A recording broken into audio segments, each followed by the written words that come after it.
Morgan Kriesel reporting for Newsjunkie.net. I'm here with Dr. Rebecca Johnson, a biologist at the California Academy of Sciences.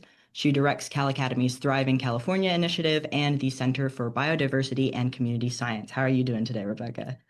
I'm doing well. Nice to be here, Morgan. One of the reasons I was really excited to talk to you is your definition of community science versus citizen science. Can you go into that a little bit? Why is it different, and why is it important to distinguish community science versus citizen science? Thanks for asking. This terminology in the participatory science world has been a long, ongoing debate within the community. I won't try to summarize the whole debate here, but what I'll tell you is that our work is really about engaging people everywhere to connect to nature and to take pictures of and document the nature, the plants and animals and other living things that they see. When we first started this work here at the Academy, we called it citizen science. This was the prevalent term in the 2010s when we first started this work. The Academy itself, as a natural history museum that was founded in 1853, has always been a place for amateurs to share their expertise and their knowledge. Natural history museums were founded by people who wanted to understand the natural world and who are not paid for that work. So there's a very long tradition of people working together to understand nature and document nature that natural history museums have been a really important part of. In about 2010, started the work that we called citizen science, about engaging people in the work that I described. I gave a lot of talks talking about citizen science and engaging people. And people used to say, when we say citizen, we mean citizen of the world, not a citizen that requires papers or a passport. I found giving talks, I was spending a lot of time defending this term, that I didn't feel that strongly about the term. It wasn't like I was like, oh, this is definitely citizen science and I'm fairly passionate about this term. I also heard from folks in the time where what being a citizen was or wasn't, especially in the United States, especially in California, became a really hot button issue. Some people who were undocumented or did not have citizenship in the United States felt excluded from participating just by the term. We had some colleagues at the Natural History Museum in Los Angeles who did community listening and learned this from their community, and they changed the name of their department from citizen science to community science. We didn't do that same kind of community listening, but we had the same feeling. But there was some resistance to using the term community science as well, because historically, sometimes the term community science has been used to describe science that's really initiated by the community, often in environmental justice, neighborhoods, and communities. We didn't want to change and co-opt a term that had been used by someone else. But then it became too much because I didn't want to be responsible for this term that it wasn't appropriate and I didn't want to use. And there was a moment where we wrote the statement that's on our website where we decided to change to community science to be more inclusive and more descriptive of what we do, acknowledging that term has also been used by others to describe a different type of work and recognizing that it's a bit aspirational, right? We really want to work more closely with communities and community-based organizations.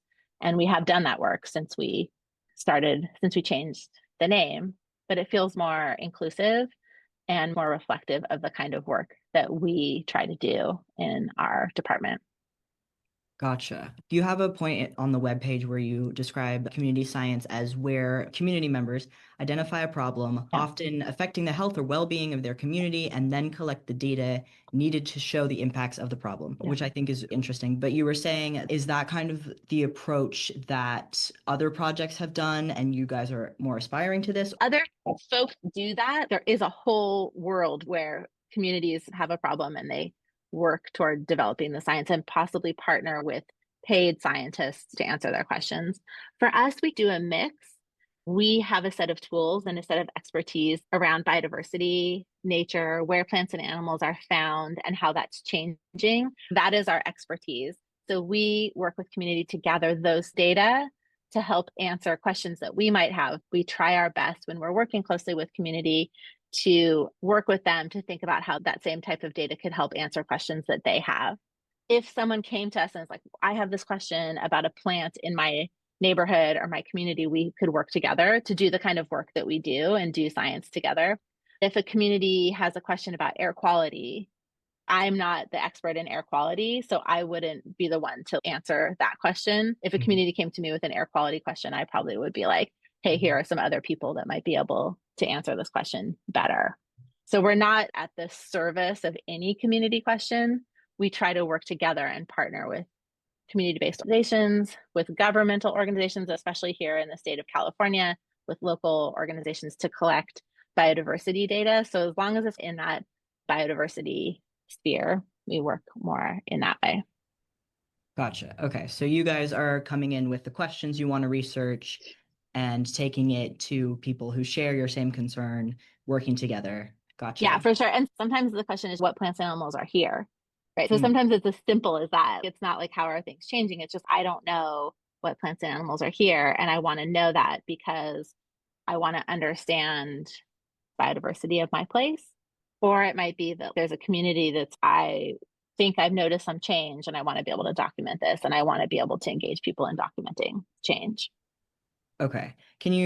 Have there been any examples of a community member coming to you guys with a question and that turning into a project?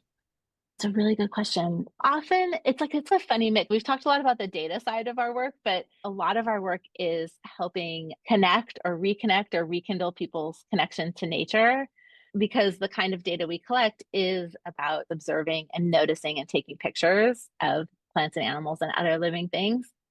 Sometimes people come to us not necessarily starting with a data question. Sometimes people come to us and they're like, hey, we want to get our community involved in noticing nature and taking pictures.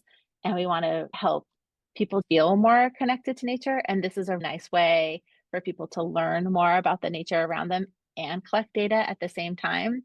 So often communities and community-based organizations have come to us from that angle. And then they're like, oh, we also are collecting all this data, and then we can use these data to answer different questions.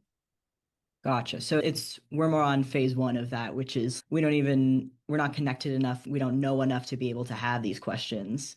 Yeah, it's a real mix, but that's one way that people come to us. Other partners will come to us and they're like, we are interested in this bird species or this plant species, and we want to collect more data on it. Can you help us run these public events or these community events to help with a specific goal? We have a new section of our park and we want to create a atlas of this park so we have a better understanding of what's there. Can you help us in that way? So sometimes it's a little more applied and just gathering the knowledge Hmm. way, not as much. I have a question about this specific species. It Gotcha. depends. Okay. Okay. And then you were saying you were getting pushback about the term citizen science. Do you Yeah. get pushback from the scientific community about using community or citizen science? Was the pushback more related to the term? Is there a debate about data quality when it comes to citizen science, community scientists? Yeah, for sure. When I first started out about 15 or 16 years ago, there definitely were the conversations about the term citizen and whether or not it was inclusive or not.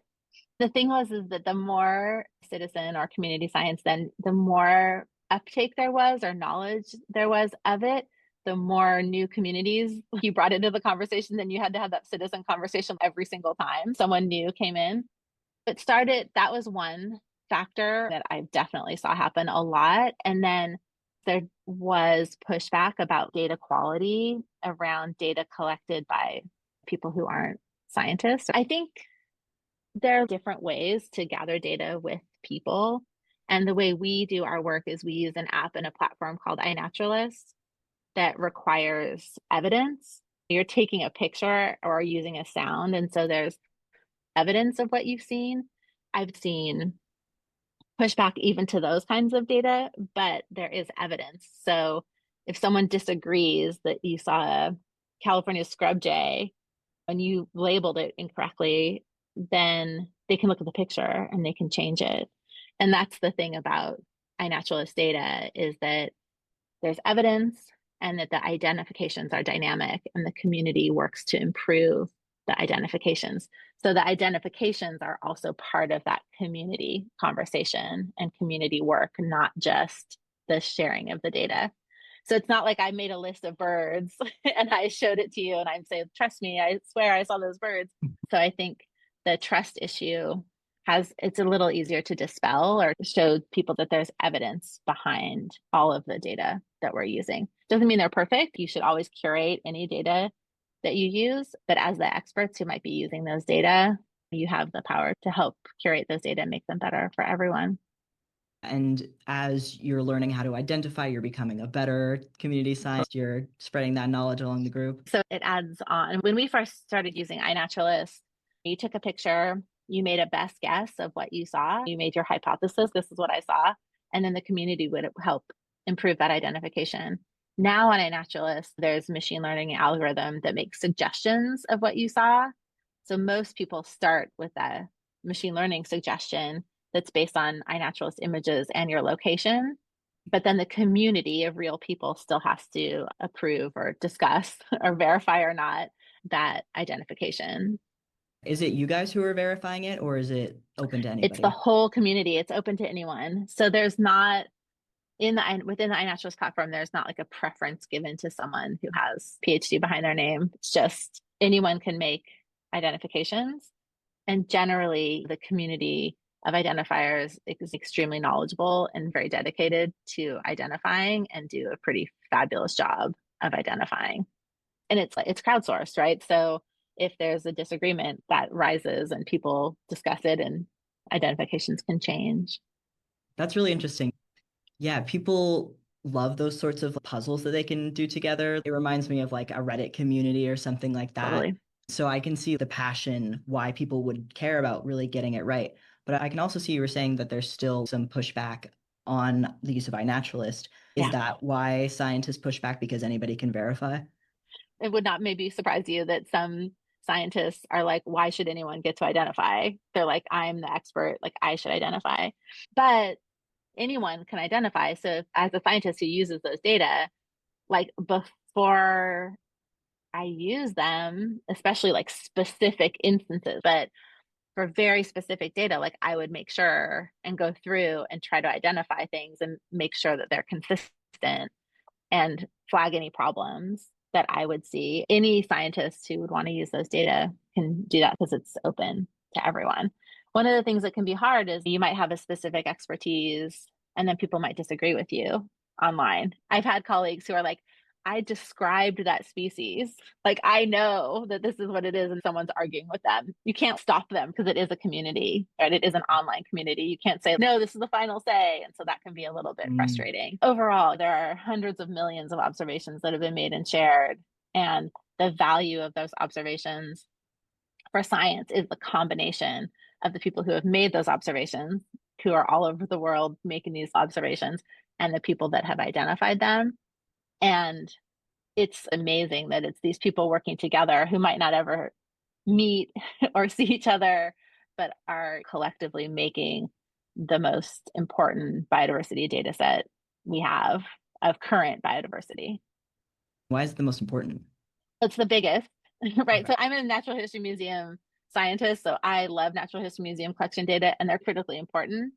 But iNaturalist, millions and millions of observations from all over the world are made on iNaturalist every year. There's no way that natural history museums are making that many collections every year. So it's important because it's like this current dynamic data set of where plants and animals are found all over the world. It's not perfect. It's also all taxa. eBird is also an amazing source of biodiversity data just about birds. So iNaturalist is all taxa. Okay, cool. And then is iNaturalist data cited a lot? Is it considered a good? Okay. Yeah, it's so interesting. I had a conversation with my father-in-law about this. He was like, people don't use iNat data for research. And I was like, oh no, they do. I think it's hard to tell. I use iNaturalist as a platform. I've worked closely with the iNaturalist team throughout my career for the past 15 years, but I don't run iNaturalist. I was reading a paper that was saying how many papers were used iNaturalist data but it's thousands of papers and they're not all cited, right? Some people cite it using the way they found it, and then other people, it's not always cited directly that it's from iNaturalist. But yeah, thousands of papers use these data as their data source. How do they cite it if they don't say it's from iNaturalist? It's a little bit confusing. You can download any data from iNaturalist, like anyone can download any data from iNaturalist and use those. So some people might say in their citation, if they downloaded their data directly from iNaturalist, they might just say, I got these data from iNaturalist and list how they got them. It's a lot harder for iNaturalist to track that. But then there's another way to download iNaturalist data through what's called the Global Biodiversity Information Facility. Hmm. GBIF is the acronym. GBIF is the place that biodiversity data from natural history museums and from iNaturalist and eBird and other places is all aggregated. I know you're super interested in how data are stored and shared. It's a cool example of a consortium of folks that are working to have these data available. They've had interesting issues with the federal government, so they would be a cool organization for you to talk to. iNaturalist research grade data go to GBIF. If you download them from there as a data set, it gets a DOI. And so then it's like a citation. So it's much easier for iNaturalist to track or for all of us to track what's been published. So those are the ones we know for sure, right? The things from Okay. GBIF. If you downloaded it from a different source, whether it's iNaturalist or some data go to Amazon Web Services, you can download them from there. It's harder to track. So the GBIF number is likely low. I have this stat here that in 2022, 1,400 articles were used iNet data, and that was just from the GBIF download. So I think it's only increased, and that number is much Yeah. higher. Okay. Cool. That's really good to know. Thank you for flagging You're that. welcome. And then, yeah, so as far as science that comes from the community, I think that's such a really interesting thread to pull at here. We talked about the possible drawbacks, but what are the benefits of having community stakeholders participate in this kind of data research gathering?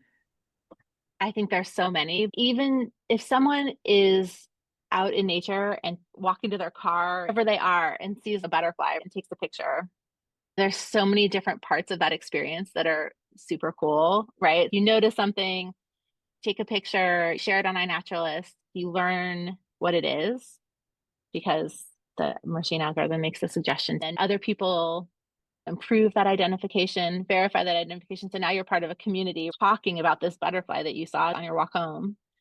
For me and the people that we work with, there's this cool thing where now you're like, oh, maybe when I see that butterfly another time, I'm going to remember it and I'm going to wonder what the next butterfly is. And so Mm. then you're paying attention to nature, to timing, to phenology, when you might see butterflies, where you might see butterflies.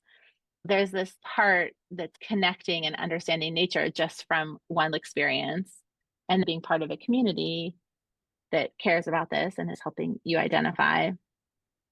And the millions of people doing that same thing are contributing to this data set that's helping us answer questions about biodiversity, how it's changing, like things that you couldn't even imagine, right? There's so many examples, but some of my favorite people who took pictures of mountain goats, right? Just like someone's like, oh my gosh, this is so cool. I just saw this mountain goat, right? Or this big bighorn sheep. Researchers are like, oh my gosh, we can use the pictures to understand changing molting patterns because of climate change, because you can Mhm. see the molt in the picture. And then you can look at all those observations through time and see how molting timing is changing. And so, like, the Okay. one person who's like, oh my God, there's a mountain goat, like, you're not thinking your data is going to be used to understand something like that, but it is. And that's one tiny example. And there are like hundreds of thousands of those examples. Okay. Yeah. So it's like the breadth and amount of the information allow Yeah, more questions than the original one to be answered. totally. Okay. Totally. That's really And so cool. yeah, and there are examples of one observation. It could be that like you took a picture of some insect that hasn't been seen in the park you're in 60 years. And that happens all the time. So it's like the one observation, or you took a picture of a species that hasn't been described by Western science. That happens too.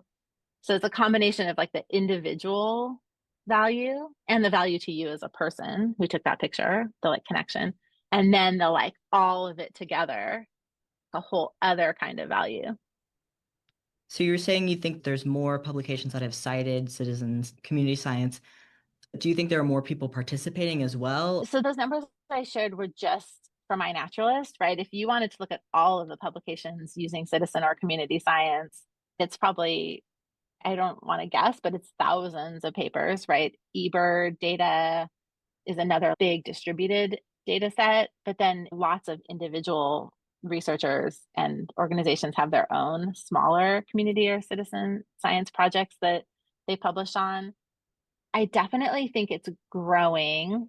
More and more people are participating in sharing information that they have gathered for the benefit of understanding something, for the benefit of science. There are many different platforms and places for people to do that, not just about nature. I really focus on nature-based citizen and community science, but there are all kinds of other projects like about air quality or about water quality, about snow or rain, about space and helping analyze photos from space. So there are many different ways that people are involved in contributing toward science. As people have a tiny little computer in their pockets all the time, it allows more people to be involved and to share what they're seeing or what they're hearing across different areas. And to include the evidence, like you were And to saying. include the evidence. Yeah. Okay, Yeah. cool. Okay. I want to ask you about those other projects, but I want to know about Cal Academy specifically. So, how long have you guys been using community science in your research? I want to talk about where the idea came from. Like I said, we've been doing a form of community science for 170 years, but we made a concerted shift toward people collecting data, mostly in the form of pictures. We made a focused change in about 2010 to focus on the kind of work we're doing now. And I was lucky enough to be a part of that change and that shift, along with my former colleague, Allison Young. And we were able to create a program, the program that we have now, focused on engaging people in California in making and sharing biodiversity observations, and then using those observations to do good science and to develop tools that would be useful for policymakers and decision makers, whether they were local community-based decision makers or governmental, regional, or statewide organizations or agencies. So that was about 2012, 2010, 2012. And we have been doing that work now for many years. And through that work, we've developed campaigns, like regular campaigns that we run, where we ask people to look for different things in different places at different times. I'm happy to tell you about those different campaigns, but that's our strategy has been a mix of working closely locally with partners and also running these kind of bigger distributed campaigns where we're not the people doing the local work, but we're working with partners who work with their communities in their Okay. places. So, starting around 2010, 2012 with photos, you said. So from the beginning of our projects, except for some like small exceptions, we've used iNaturalist as a platform to gather the data that we were using. So we've partnered with and relied on iNaturalist as a platform to gather data. And then, so was this in reaction to a policy you're saying? Was it more we need to engage people? What was The spark. The spark really was we knew that as a natural history museum that was founded in California, when we were founded, we documented all of the diversity of California in the form of collections, right, or variant specimens, and that we have this understanding of the historic distribution of plants and animals throughout California through our collections. And we also knew that things are changing. A lot of things have changed. And we had this opportunity with cell phone technology, with iNaturalist, that we could engage community members and people all over the state of California in taking pictures of the plants and animals that they see. And we could create a new understanding of the distribution of plants and animals to compare to the past and to understand how things have changed. so it was The climate change kind of thing. We knew as scientists that we had seen many things change. Everyone had anecdotes about change. It was driven partly by wanting to understand past change and also to create a new baseline with which to measure future change, right? If we can understand where things are now, we know things are changing and that change is becoming more rapid. Can we create an understanding of what's where now so we can compare that to that in the future. And we knew that there was a really great way to engage people everywhere in doing that. It would allow us to help people strengthen or create a new connection to nature, but it also would allow us to collect data in more places throughout the state and now the world, because you can't make natural history museum collections of everything, and you don't need to, but you can have people take pictures all over wherever they are. Okay, cool. So if I understand, it's like Yeah. you had a snapshot of California throughout different times in history. So Mhm. you're making a new one, and now there's the technology to include more people. So you Yeah. have the opportunity to create a more full snapshot than before. It's a different type of data, but it is a different kind of snapshot, and it tells us a lot about the distribution of plants and animals throughout our state and beyond. The other thing that we really wanted to focus on is that there's nature everywhere. And so people can take pictures everywhere. You don't have to go far away to find nature. We really wanted to emphasize that nature is where you are in your Mm. backyard, as you're walking to work, at whatever on the city street, helping people to notice nature around them and to focus on urban or nature where people are was another focus of our work. Even if you live in the city, still have nature. Or the suburbs or wherever, right? Nature is everywhere. And it's a little harder to notice. You have to pay attention a little bit more, but it is all around. Tell me about like, the first project you guys started, how that came together. We started a first couple set of projects that have evolved into other projects. I'm a marine invertebrate zoologist and a marine biologist. And so one of our projects was a coastal project. We started at a local beach, a local tide pool, maybe about 45 minutes south of San Francisco. And we worked with volunteers to document the biodiversity there. That project has now grown to a statewide campaign. It started out in just one place, working with volunteers, very local, very place-based. We were collecting data with iNaturalist. We were also collecting data on data sheets. We had a separate project where we were counting things. Because we were out there so much with volunteers, when we would see changes, the volunteers would be attuned to those changes because they knew the place so well. Gosh, about 2014, we had this big El Nino or warm water event off the coast of California, and it led to changes on our coast. We were able to see those changes locally with our volunteers, but we knew they were happening everywhere up and down the state. And so we took that knowledge and what we were experiencing, and we created a campaign called Snapshot Cal Coast, where we worked with partners up and down the state to get their communities out making and sharing observations all up and down the state over the summer during the lowest low tides of the summer. And now that program has been running, we just had our 11th year of that program. And so we've been able to collect data to understand the distribution of plants and animals and seaweeds and coastal things and how that's changing. We have this data set where we can actually see the change through time. And we've been able to use all of the data that we've collected over the many years to build a tool called the Early Warning and Forecasting System that uses those community collected data to forecast future change we might expect under a changing climate.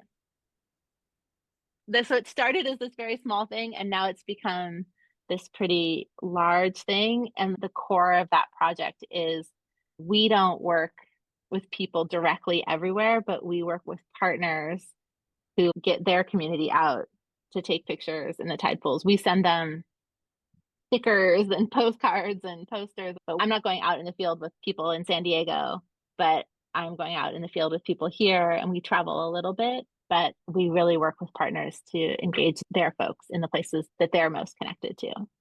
Who are these partners? What kind of organizations? All kinds of different organizations. Some of this work was funded by the California Ocean Protection Council, the state organization that's responsible for protecting our coast. So they're a partner. Obviously, they gave us funding and we built some of these tools together. But we partner with, it's hundreds of organizations, but state parks is a fabulous partner. California state parks have a lot of coastal parks, universities, nonprofits, tribes, marine labs. We'll take everyone. Anyone who's on the coast that has a connection to nature or connects people to nature, we'll work with you and send you materials and help you get your folks out along the coast. Wow, that's awesome. What were you finding with the changes in the tide pools, and what does the early warning forecast system, what is it warning? Yeah. Yeah, so we have seen, of course, many changes, and this year is really interesting because we're in another start of another El Nino this year. We've definitely seen some ranges shifting northward. There have been a couple papers about rain shifts due to the warm water blob, many of which rely on iNaturalist data as the evidence for those rain shifts.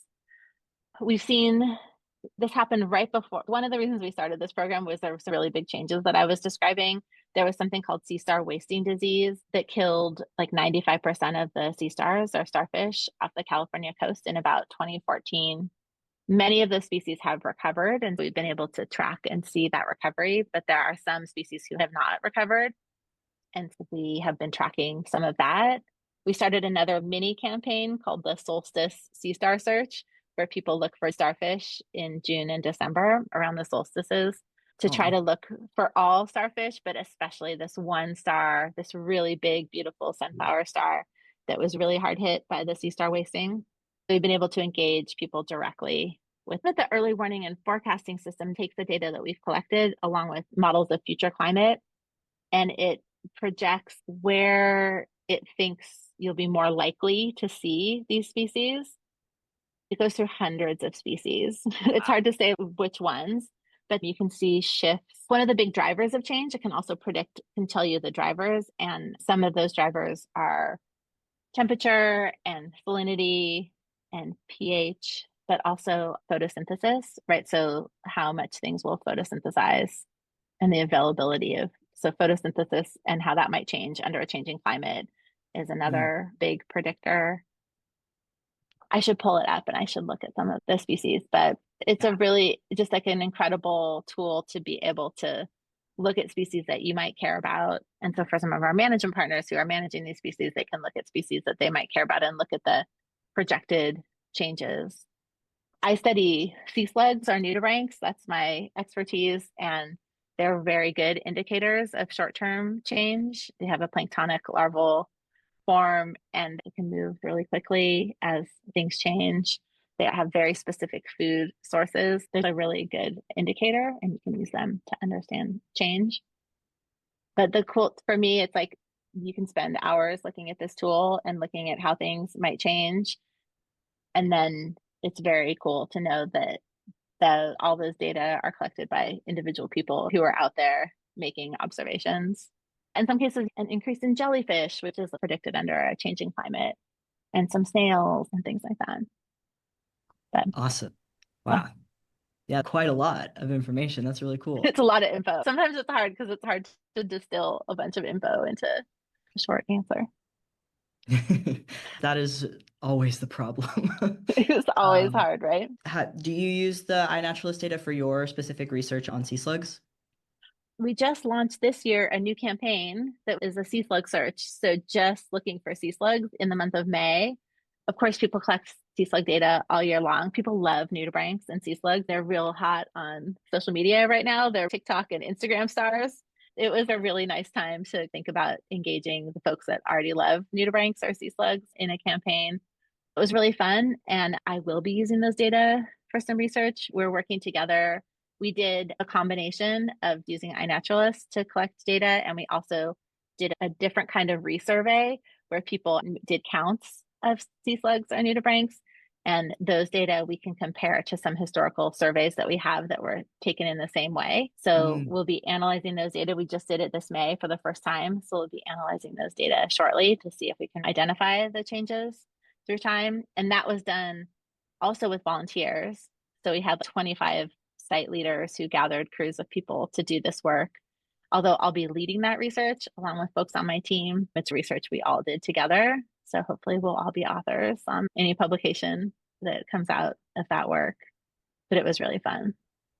that's awesome. Is there any conversation around how to credit community scientists, and is having them as authors kind of regular practice? There's a lot of conversation about how to credit community members. I think it depends on how involved people were. There's a whole standard of, there are different people who use different standards for credit, and there's standards for how you would give credit to no matter who you're working with, whether they're paid or not. Authorship is the highest level of Mm. involvement. In this case, these folks were leading surveys and doing the same thing that I did in the field. So it seems only fair that they would also be authors on this work if they want to be. Obviously, they don't have to be.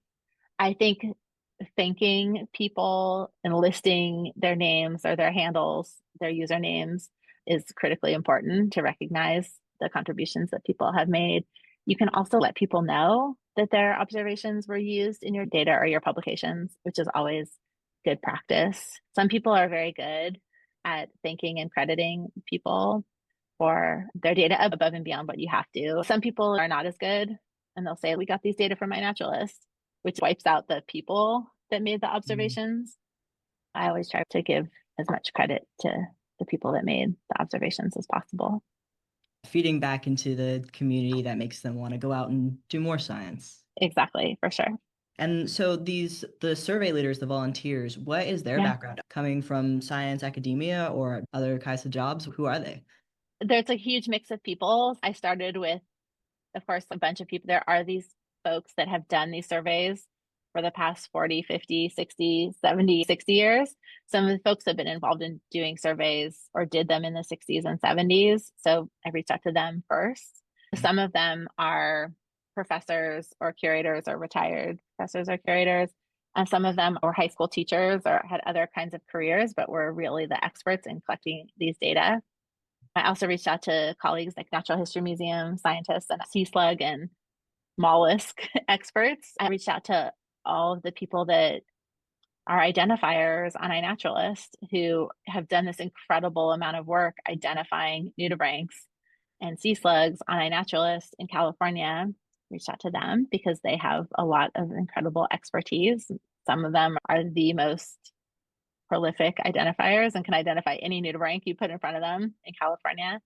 And then I found a few people on social media who are also on iNaturalist. Right? So talk about sea slugs, talk about nudibranchs on Instagram or TikTok or wherever, but also make and share and identify things on iNaturalist across the people I knew in real life, people who have PhDs or professors and have a lot of experience in the field, and other people who are experts and know a lot.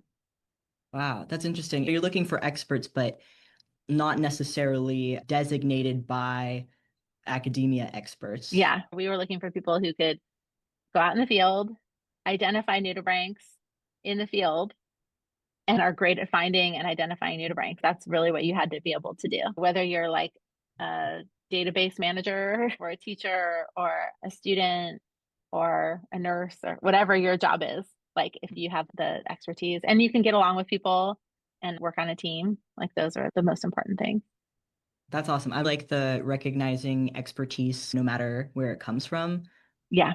That's cool. Yeah, like I'm a nudibranch expert. That's what my PhD is in, but I am definitely not the best person to identify nudibranchs in the field in San Diego. It's just not a skill. I have to use different skills now. It's not the thing that I'm most practiced in anymore, but there are other people who are way better at that than I am.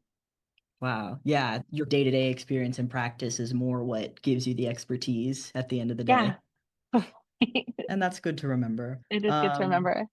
So keep practicing if you want to be able to do something. Okay, you're part of these different collaborations with different local partners and things like that.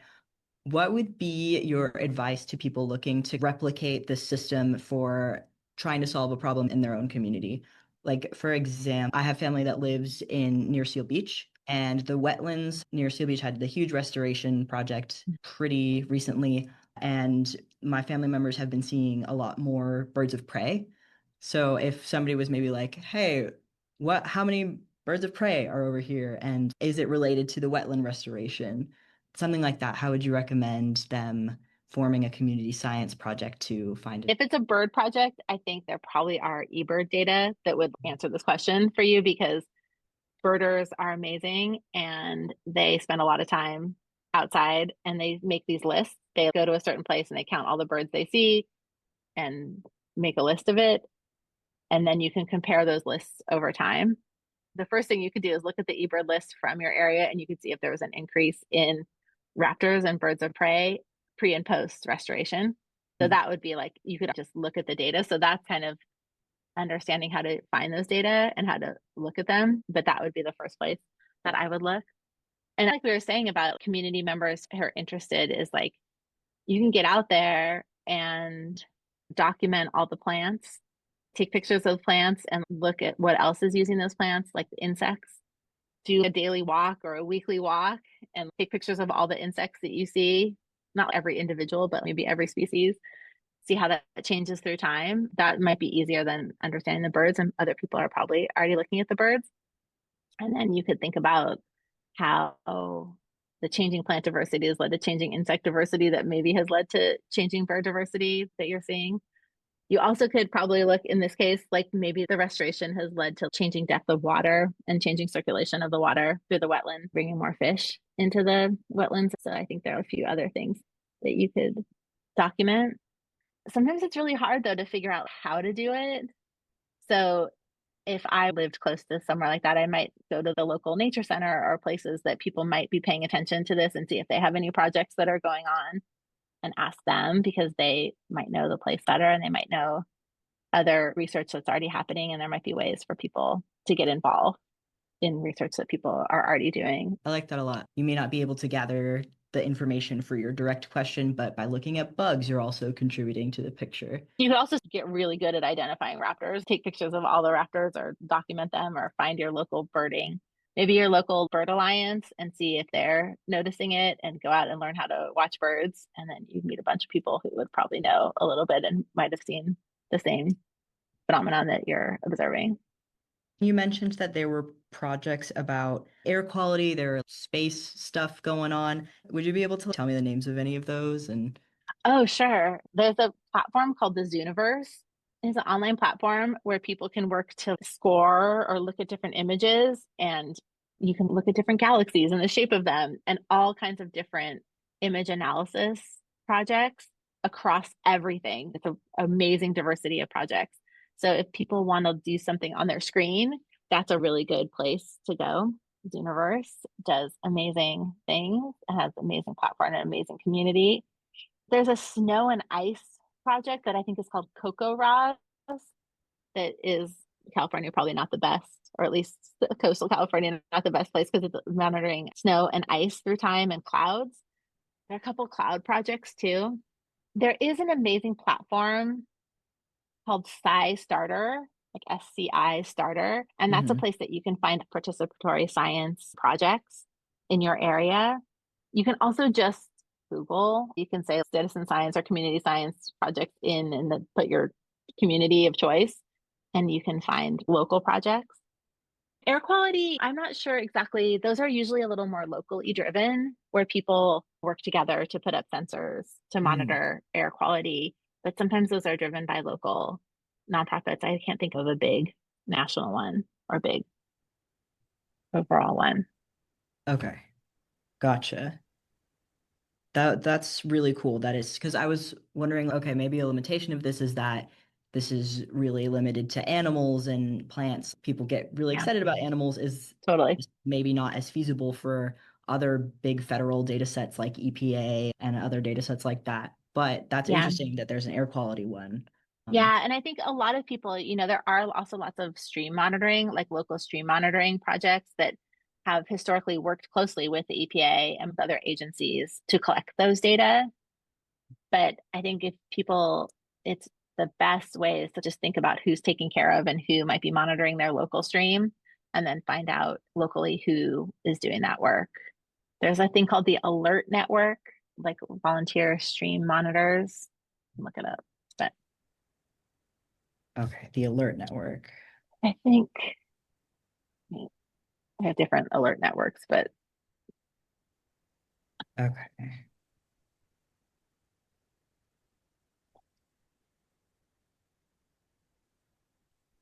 yeah, it might not be exactly what it's called. I might have to look it up for you.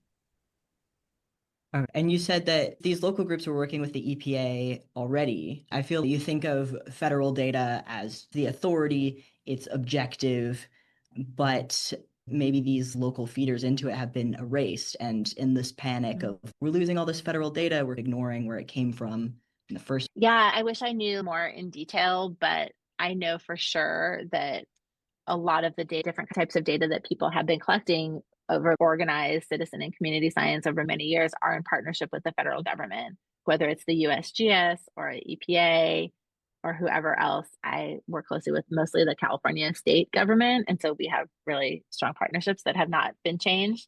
It's a little tricky to where those data are going. I think a lot of people have had to think of other places that they can store their data, where they can put their data and make sure that the data that they might have relied on in the past are still accessible. People have made databases and thought about how to save those data and access to those data to make sure that you don't have a big gap in the data that have been collected. Okay. That is really cool. I have to look into that more. We are running out of time here. Is there anything else you'd like to shout out about your work, about community science at Cal Academy? Anything that I missed? Thanks so much. We talked a lot about the coastal campaigns that I run, but we did talk about the terrestrial campaigns and my favorite terrestrial campaign. One really big campaign that we run that's actually a global campaign is called the City Nature Challenge. This also started in 2016. It was a kind of biodiversity documentation contest between San Francisco and LA. We're like, who can get more people taking more pictures of nature over this week? That has now expanded into this massive global project that this year in 2026, over 700 cities all over the world took part. Together, over 100,000 people collected 3 million observations of nature over just 4 days. This project is anybody can do it. We're getting ready for 2027 now. Your city or your region has to be participating, but almost anybody can organize their city or their area. And it's just a fun way to get people to notice nature where they are. Like we were saying before, that nature is everywhere and you don't have to be really far away. And together, the City Nature Challenge has now become the largest global annual biodiversity census in the world, right? Because we're collecting 3 million data points from 700 cities every year. It gives us this census. And we are excited to be looking at those data. Those data are used in hundreds and hundreds of publications. We're proud of the work and that all those community organizers, it's not us organizing all those 700 cities. We organize the organizers and then they get their local place involved. We make logos for people that they can use in their work and we translate the logos into hundreds of languages. It's this really fun way to come together. A lot of cities in the United States participate in the City Nature Challenge, and it's been really great to come together, especially in these times that are pretty rough, right? That people are still out there, whether you're in Texas or Florida or Illinois or all over the country, working together to document the nature in our places and to collect data that can be used and stored in a free and accessible place for anybody to use to answer questions about those places. It feels great to be a part of that here in the United States in these times and to have partners all over the world who are doing this at the same time. Other places are struggling right now as well. And when you have Ukrainian cities participating, there's lots of conflict and people are doing this work to find joy and connection even in these times, and to collect data together is pretty inspiring. That's awesome. Yeah. So how would somebody go about getting their city joined up? To contact you, or? You can go to citynaturechallenge.org. The City Nature Challenge is organized by us here at the Cal Academy and the Natural History Museum of LA. We're the global organizing team. If you go to our website, there is a place that tells you if you want to learn more. It's a tiny bit early. We just had our planning retreat last week. There's a little email list so people can sign up in this little form. I'll put it in the chat for you. Sweet, thank you. Is it still a competition between the cities? Oh, I'm so glad you asked. It is not a competition. During COVID, the COVID lockdowns, we moved away from competition, but it was still like competitive. But last year we made a shift. So it's 100% collaboration. It is not a competition. And so we really discourage competition. And what we really are working toward is that all of us are working together to connect our communities to nature and also to collect data that's part of the biggest annual biodiversity census in the world. And that's not a competition, that's working Mhm. together. And so we've made a really conscious shift last year, and it worked really well. And I think people are really excited about focusing on quality data and engagement. And we make observations of thousands of threatened and endangered species, and those data are really critical for conservation. And we're all doing it together. So it is not a competition. Do you think that was more effective in getting people to join in? I think in the beginning, when we first started, the competition was a real driver. When Mhm. we first started, we really talked up the competition between San Francisco and LA. We used all the sports hashtags and beat LA, and it was great. And then in 2017, it was just US cities, and people also really liked the competition. It was really fun. And like for a number of years, I think competition worked, like to get new people on board, to get people excited. But then it also is like kind of an unfair competition, right? We do it at the end of April. So if you are a city in the far north, like you're never gonna, right? You're Mhm. just not ever gonna see as many species in Alaska as you do in San Diego at the end of April. And there's cities of different sizes, and it's cities and places where people live. So if you are a very small metro area or anchored by a small metro area, we still want you to participate and feel value in what you're doing and not have to just always be competing against like Cape Town, South Africa, right? Mm. It's just like this huge area. And so it just stopped making a lot of sense. And also some people get caught up in the competition and take a lot of pictures of stuff that maybe is like not the most important for understanding biodiversity, because then you can get a lot of observations if you're just measuring the number of observations. I think it had its place. And I think now it's a really different feeling. And people have really enjoyed the shift to collaboration. Some Okay. people are having a harder time with it. But generally, I would say the vast majority of people are very excited about working together. Yeah, that's really interesting how as it got bigger, it got Yeah. more community focused. Yeah, really interesting. And it's also really hard for us to, it's a small team of 7 people who none of us is our full-time job to run this. And then the thousands of people who are organizing, it's hard to keep track of everyone. And if there's competition, sometimes it leads to extra competitive behavior that is hard to manage. So we want people to just be like, this is fun, this is super meaningful, and what we're doing together is more important than winning. Yeah, I like that. Awesome. Cool. Just to put a ribbon on it, because we've been Yeah. talking more about community science in general than museums and other bridge institutions, is what I've been calling Yeah. role in science. You were saying before how it has a history of amateur study in the original meaning of Yeah. amateur, which is to love. Do you have thoughts on the role that museums, other institutions can play in science moving forward, whether that includes community science or not? Yeah, for sure. I think museums are an amazing type of institution that plays an incredible role in connecting with people and helping connect people to nature, connect people to science. Museums are trusted organizations. They're some of the most trusted of all organization types. People from all walks of life come to museums, and museums are doing a better and better job of being more inclusive to include more people. And we have this role that we can play as a trusted gathering place, a place to learn about the natural world or science overall. We also have scientists on staff. We have a huge team of scientists that work here, scientists who have chosen careers in museums because they like to talk to the public and enjoy communicating their science to the public. So it's also a group of scientists that are very good science communicators. And so I think we've always been a type of organization that can fill this role to make science accessible to people and have people see scientists as regular people and realize through community science and other things that they can also do science and they also have valuable expertise and experiences to share.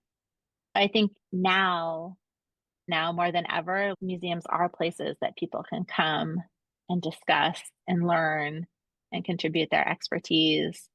I just hope that people continue to come to museums and museums continue to meet people where they are and continue to do the science that we have done for many years. We're not immune to the loss of federal funding and the loss of connection with federal scientists, but many of us are lucky to have independent funding, like philanthropic funding or endowments or ways to keep on going. So in some ways, we're a little bit more protected than some universities can be.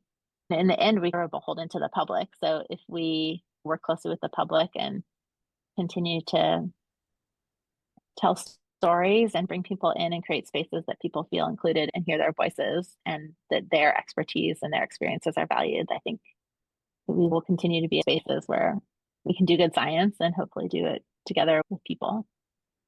That's awesome. I feel when people talk about trust, for a while it's been we trust federal statistics because it's objective. But the trust that museums have, do you think that it's a little bit different because you invite the public in? Yeah, I think so. I think it's like anything. It's like the trust you described, like you have to keep on earning it, right? It's not there forever. I think that because we are a place for the public to come and learn, that we're held to this kind of standard, right? We have to be able to explain the kind of science that we do to everyone.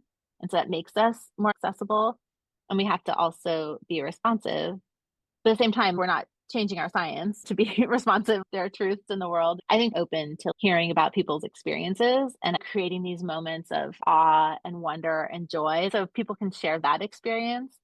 I think it's the fact that people can come to museums and share that feeling of awe and wonder and joy that makes us trusted because you're standing next to your neighbor who's also seeing this super cool thing, whether it's a Tyrannosaurus Rex or whatever it is. And you're all sharing that. So it creates this community just in that experience that leads to a kind of good feeling, but then also trust in the organization that's telling you the truth about those things. It's because the science is shared, the science is trusted. That is, Yeah. that's really Yeah, I cool. think that's right. That is all the questions that I had for you. Thank you so much for meeting with me and for sticking in for a long one. I really appreciate it. Sure. I had a little time, so I'm glad to. It was really nice to talk with you, Morgan.